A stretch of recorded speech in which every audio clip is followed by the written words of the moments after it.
तो हेलो दोस्तों, ये है इस मानवा का चैप्टर 39। तो अगर आपने पुराने पार्ट नहीं देखे तो जाके एक बार इसका प्लेलिस्ट चेकआउट कर लें। तो पिछले चैप्टर में हमने देखा कि एआई देसुंग से कहती है कि तुमने इस एग्जाम को पास कर लिया है, और ये सुन के जिनचुल भी उसे बधाई देता है और कहता है कि मुझे तो मालूम था भाई कि आप बहुत ज्यादा पावरफुल हो। और देसुंग उसकी बातों में नहीं आता और उल्टा वो उसे दो हिस्सों में काट के रख देता है। तभी हम एक अजीब से बूढ़े आदमी को देखते हैं जो कि अपनी सेक्रेटरी को देसुंग की फोटो दिखा के बोलता है कि तुम कैसे करोगी मुझे नहीं पता, और ये बंदा जिसका नाम हान देसुंग है ये मुझे अपने क्लैन में चाहिए। जवाब में वो वाइफू सेक्रेटरी ओके चेयरमैन कह देती है। उसके बाद हम चानो को देखते हैं जो देसुंग से कहता है कि अरे भाई तू कहाँ पे है। जवाब में देसुंग कहता है कि मैं तो एस क्लास के हंटर्स के वेटिंग रूम में हूँ। तभी हम देसुंग को देखते हैं जो कि वाकई में वहाँ पे तो मौज कर रहा है। तभी वहाँ पे चानो आता है जो कहता है कि अरे यहाँ पे क्या हो रहा है। इस पर देसुंग कहता है कि भाई मुझे भी नहीं पता, मुझे तो चेयरमैन की सेक्रेटरी ने बोला कि तुम यहाँ पे आराम करो। चानो चौंकते हुए कहता है कि एसोसिएशन के चेयरमैन की सेक्रेटरी, क्या बात कर रहा है भाई। देसुंग अपनी कोल्ड कॉफी को पीते हुए बोलता है कि हाँ, उन्होंने कहा कि मैं ए रैंक का बंदा हूँ जिसके पास एस रैंक का पोटेंशियल है। चानो हंसते हुए कहते है कि अरे यार क्या बात कर रहा है। वो कहते है कि अब तो तू इतने पैसे कमा लेगा कि खुद की एक बिल्डिंग बना ले। वैसे देसुंग कोई जवाब तो नहीं देता, पर इतना दिख रहा था कि इसके मन में भी लड्डू फूट रहा है। चानो कहता है कि वैसे तेरी एस रैंक के पोटेंशियल को जानने के बाद बाहर बहुत ज्यादा हल्ला हो रहा है क्योंकि हर क्लैन तुझे अपनी टीम में शामिल करना चाहता है। तभी हमें हंटर एसोसिएशन की वो लॉबी दिखाई जाती है जहाँ पे वाकई में बहुत ज्यादा शोर शराबा हो रहा था।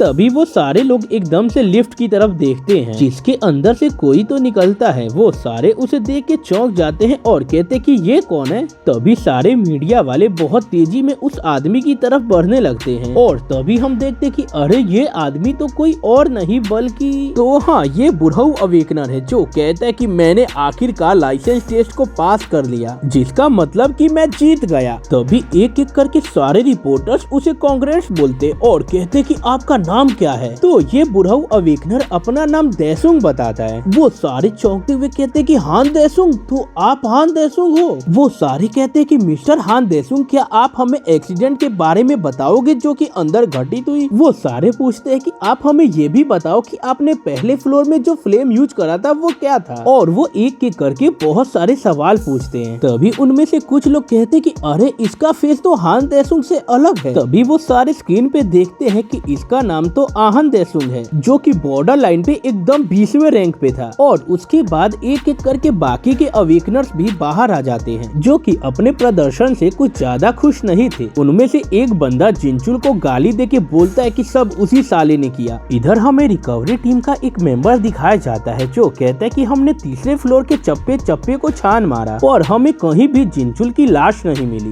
और वो कहता है कि ठीक है, अब मैं गेट को क्लोज कर रहा हूँ। वो रिकवरी टीम का मेंबर गुस्से में कहता है कि कहीं वो चूतिया भाग तो नहीं गया ना। तभी न्यूज में बताया जाता है कि हंटर लाइसेंस टेस्ट जो कि कठिनाइयों से भरा हुआ तो था ही, पर वहाँ पे कुछ ऐसी घटनाएं घटी जिसने कि पूरे के पूरे एसोसिएशन को हिला के रख दिया। इसी बीच हम देसुंग की मॉम को देखते हैं जो कहते कि मैं अपने बेटे देसुंग के लिए एक कपड़े तो बना ही सकती हूँ। वो कहती है कि मेरा बेटा रोज एक ही कपड़े पहनता है। और देसुंग की मॉम अपने लिए कोई जॉब भी खोज रही थी। इधर वो न्यूज एंकर कहती है कि मिस्टर हान देसुंग ने ए ग्रेड के साथ इस एग्जाम को पास कर लिया और हमारे एक्सपर्ट का दावा है कि उन्हें एस रैंक वाली खाली जगह दे दी जाएगी। तभी हम देखते कि देसुंग की मॉम इस न्यूज को सुन के चौंक जाती है और वो अपनी बेटी जीसो को आवाज लगाने लगती है। जीसो भी घबराते हुए कहते कि अरे मॉम क्या हो गया। तो वो जीसो से कहती है कि ये न्यूज वाले मेरे बेटे के बारे में क्या बोल रहे हैं। तो जीसो भी न्यूज को देख के चौंक जाती है और कहती कि भैया तो ए रैंक के हंटर है। तभी वो दोनों देखते हैं कि कोई दरवाजे से अंदर आ रहा है। तो हाँ, वो देसुंग होता है जो कहता है कि मॉम मैं घर पे आ गया। देसुंग को देख के उन दोनों माँ बेटी की हालत खराब हो गई थी। देसुंग उनसे पूछता है कि अरे क्या हो गया बताओ। तो